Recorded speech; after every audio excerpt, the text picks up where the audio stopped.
Alright guys, welcome to my channel guys. So this is what is currently happening in Okigwe.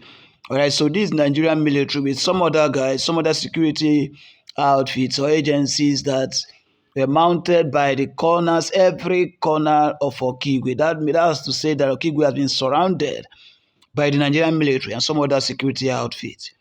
Alright, and the strange thing about it is that now what these people do is that immediately they accuse any young boy or any young man. What happens is that egburu anụ onye ahụ then ebepụzi onye ahụ isi. So ihe a na-emezi kịta bụ apụtazi n'ụzọ enweta mmadụ egbu onye ahụ then bepụzi onye ahụ isi from the age of 17 to 20 enwetara onye ahụ ruo 30 years ruo 40 onye ọbụla enwetara n'ụzọ egbu onye ahụ ebepụ ya isi. Please, let's be careful how we move around, more especially if you're going or maybe you're going to the market or you're traveling and you see any checkpoint on the way. Please drop down and then find your way, please, because these individuals, they are very, very mean. And looking at the state of things right now, if you are a young boy that lives in those areas and you are still in Okigwe, sorry for you. Although I'm actually going to show you other videos of what is currently going on, and you will know and believe that indeed what we've been hitting every day, trying to let Biafrans know that there is a genocide and there is a symmetrical war that is going on in Okigwe. But a lot of people feel that most of these contents are being fabricated. Now, let us take a look at what is happening in this area. Does this kind of activity look like a fabricated activity? All right, so let's go straight into the video updates, and I'll be right back. Go punish them. Today, not today. Today, not today.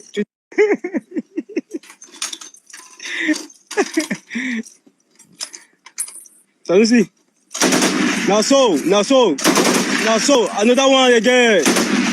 Go punish them. Yes. Go here. December Okigwe. Yesterday, 10th of August. How about Okigwe? And the bush youth from 18 years go up. And the bush for 17 years go up. Habru. For 70 years go up. Habronya issue.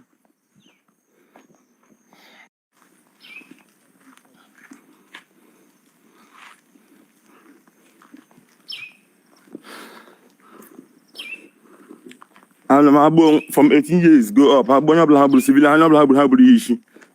Habru mad habronya issue. Habru mad habronya issue. So what? But you learn the mother. Then Okigwe, look at Nigeria Zoom. The cool on the mother. Zoo Hilly Junu on the mother. My minihu. Mainu Hakajunihu. Mulhame Maybe Kanko. When because Land Nigeria Menulo. Shop Mulan the mother Okigwe. Yesterday, being 10th. I'm not the mother. Go for never Buddhishi, a full civilian Buddhishi. Let my shop on the mother. Let me move on the man. How much I get to Ganu love for saying in the Brago today 10th. As yesterday 10th. Only in the low Brago. Here in the low Brago. Look at how. Look at how. Marisi hang. Marisi hang much along the cool mother. I am a man. Let's shop man.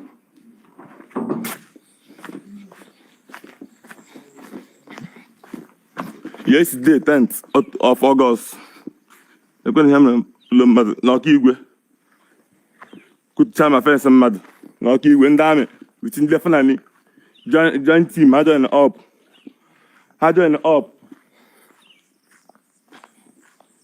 Makaramona have a written agreement and I will defend it. Because often I mean outside the other that thing, in Kareka not Kuje prison by now. Chinekajo. And whenever I We are with you. and whenever I Abatu and Abuja. Abatua, and when they are IRT. This IRT on the police, mana okwa habu, and the kidnappers and all that. So now that place can no matter that now Madiga Bungu, a commissioner of police, broker lawyer at the same time. Ndia Padora Yofuma. If we be police make arrest, go be able barrister na begipe. Audrey na-ejideru chief judge akwụkwọ na-achịpụtara ya akwụkwọ bụrụ onye gọọmenti kwụrụ ụgwọ for them to take you in. Akwa ife onye elijiri afọ ama mpụta nkwekwu okwu Biafra. All right, so this pastor also spoke at length on what is happening in Igbo land, more especially in Okigwe, Imo State, and some other communities around. All right, this is a meeting that were held by Igbos, all right, outside Nigeria. But it will interest you that everybody is bended on saying that the release of Nnamdi Kanu will bridge the unaliving that we've been seeing every day on the social media.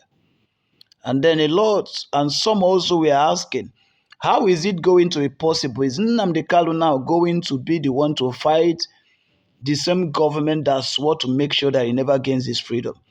That means that even if Nnamdi Kanu were to be held there 100 years, that means that Igbo land is definitely going to continue suffering what they are suffering today in the next 100 years. What is your opinion, and what do you think is the way forward? If the Igbos are waiting for Nnamdi Kanu to be released before they can stand up and do something on their own for their freedom to be assured, or for them to gain their own freedom from whatever oppressor that is suppressing them, then they shouldn't be waiting for Nnamdi Kanu, because Nnamdi Kanu is just a one man, and a one man with few ideas. There are still other Igbos that can stand out on their own and decide to do something about it, and Nigerian government will give it a second thought, not because they are from Igbo, but there are still Igbos that can speak in a manner that Nigeria as a government and as a state would understand. But if Igbos are going to wait for Nnamdi Kanu that has been held hostage, that has been held against his will, for Nnamdi Kanu to be released before they gain their freedom, I don't know what to say to the Igbos, but I think it is time for the Igbos to stand out and do what is necessary.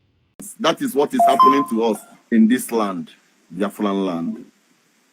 Oh, no. But the Chineke I had defend the corner. As him Nampo pastor. Yes. One chief was saying that now, Kediyo Geji Ama, that I'm not going back from Biafra.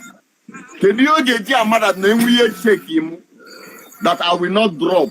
Kediyo Geji Ama that na Olutechi man drop her baboya. Mpota iru afonu ma adema akpu ya bụ mkpugodu nka adema akpu this place mkpotu ya chisi ya na table. See, this thing should be a oath I took that nanga nondwa for Biafra and no going back. Tos ya ga se bu na ego mu guru man, as long as no Chineke can no freedom can jeje Chineke amankwe ka nnachi azụ to that level ndị mmadụ na-eche na nga nachi amankwe. I know with you. Because no one didn't take I may before I serious. And I get me. I know good time. And when the young one Reverend Father, we go do something now. Ask him Reverend Father. Because us him na ya man mogo. Instead na ya man no go. Man a Reverend Father. Emana Jesus no nwebo nwokike. Even from the heaven, they know that no. Even from heaven, they know that no one a mother anwuro yamamme. Nyanga me daddy go no barrier we baro mehe. Nigeria will never take us serious if we don't show them seriousness. They will never see us important if we don't show them the importance. Many have gone, and we see they go. And I tell you, brother, we see they inside bush. I tell you, Another plan unji now. Carry go. Another plan unji now. Another plan unji now, bo. To know how we are going to be. Actually, how many muaga, how many trailer muagi wotemu na kwa Biafra, as in uniform Biafra, obro kwa the army, obro nke army ya, uniform Biafran uniform. Kamu wetego nke ndi my village complete, mumu nwanyị ma nwoke, nke Ebonyi State. Ọ bụrụ na that day a na-eme ncheta Biafra, onye ọbụla yiri dị akwa, because ofu onye yirie amị akpụrụ ya, mmadụ na-abụọ yirie polisi akpụrụ ya, mana anyị dị 1000 yirie hapụta ha gbafee ya gbafe, because majority Abia State na ala Igbo niile. Then the second thing I need bụ create Maazị Nnamdi Kanu. Anyị mee Maazị Nnamdi Kanu, enwe Maazị Nnamdi Kanu ịtọ na Babame Market, Maazị Nnamdi Kanu ịtọ na Obosi, Mbuko Obosi, enwe Maazị Nnamdi Kanu ịtọ na Abia State, nwe Maazị Nnamdi Kanu ịtọ na Aba ebe a na-emeshu, nwe Maazị Nnamdi Kanu to that level of capacity and determination. I conquer that ofonye adi more here. Once we conquer it, when this Maazị Nnamdi Kanu's no longer Maazị Nnamdi Kanu, when this Maazị Nnamdi Kanu's jam together, Jesus will rest in peace. Because Abia family, amucho onye ọbụla juchoyi. Ụfọdụ ga na-abụ ndị family ọsọ. Ọ na-adị mma mụta barista, mụta nka, sị mụtakwa onye ga na-anụ ọgụ. So, biko nụ, maka ndị jụrụ ajụjụ before, enidibe m ego maọbụ any support. Time ahụ luo, m ga-eme ka unu marụ. And before m mee ka unu marụ, unu ga-afụkwa na evidence. Fuebe ejelu, fuya na-eme. I don't believe no one ga megide because I didn't read the money na vam. Ndị mmadụ dị very tricky. Iwepụta na iwere ego, ewepụtara gị na ha ma eri ego. So you must be wise. You must be very, very wise. So before you anybody anything, you have to create a strategy that you will monitor that person and make sure before when follow already, but I have to trust you first. I have to trust you first and make sure the man's power genuine mad intimidate. Daddy, Obi nwanne. But some things and some of those things about defense you get because I catch the go deal too. But my happiness na nwanne m na ha wata m nwayọ. Nozi na problem m na-enwe bụ na anyị na-enweta ndị ejiri ego by na ga-enye ha ego ha, as in gwa ha na ị ga-enye ha ihe ha niile ha need. Mana ndị nke ahụ jikwa na ego ka a ga-esi enweta ha. Onye nwa bụ iji anụnwa nji efi ejegasị. So that ka onye ọbụla ji aka agbuo onwe ya hapụ isi n'ọnwa nne egburie. And ịma onwe ị ga-eme mmadụ asị na ịkwanye ha ọrụ ugwu. Ịma ka Igbo ba anyị si dị. So all that ugwu ka nna kwanyegasị now.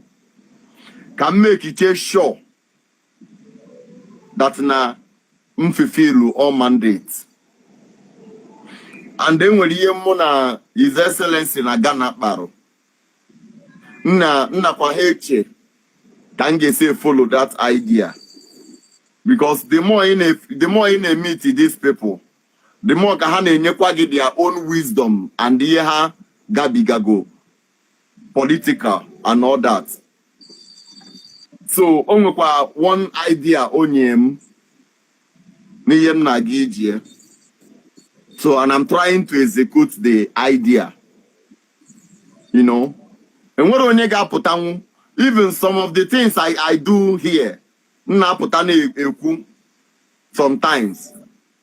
I don't think na some of us ga-emenwu ya.